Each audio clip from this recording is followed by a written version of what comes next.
अस्सलाम वालेकुम। Citizen news में खुश आमदीद। गुजरात से नुमाइंदा सिटीजन न्यूज ज़ुहैब मिर्जा की रिपोर्ट के मुताबिक गुजरात पुलिस थाना सिविल लाइन ने डकैती और राहज़नी की वारदातों में मुलविस 3 रुकनी खतरनाक गैंग को गिरफ्तार कर लिया। मुलजिमान ने 1.5 दर्जन के करीब डकैती और मुज़ाहमत पर 2 अफराद को फायरिंग करके जख्मी करने का भी एतराफ़ किया। गुजरात सिटी सर्कल और गिरदनवाह में डकैती और राहज़नी की वारदातें करने वाला गैंग मुतहर्रिक था, जो असलहा के जोर पर शहरियों से नकदी और कीमती सामान लूट कर फरार हो जाता, जबकि मुज़ाहमत पर 2 अफराद को फायरिंग से जख्मी भी कर चुका है। DPO गुजरात उमर सलामत ने DSP सिटी परवेज इकबाल घोंदल की ज़ेर निगरानी SHO थाना सिविल लाइन्स मीर अब्बास को इस खतरनाक गैंग की गिरफ्तारी के लिए खसूसी टास्क दे रखा था।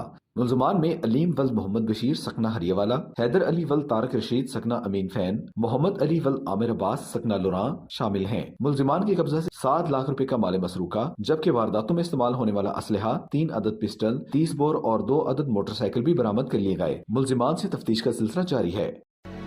हम सब एक मुल्क के शहरी हैं और हम सबका नुमाइंदा न्यूज चैनल सिटीजन न्यूज, हर शहरी बाखबर।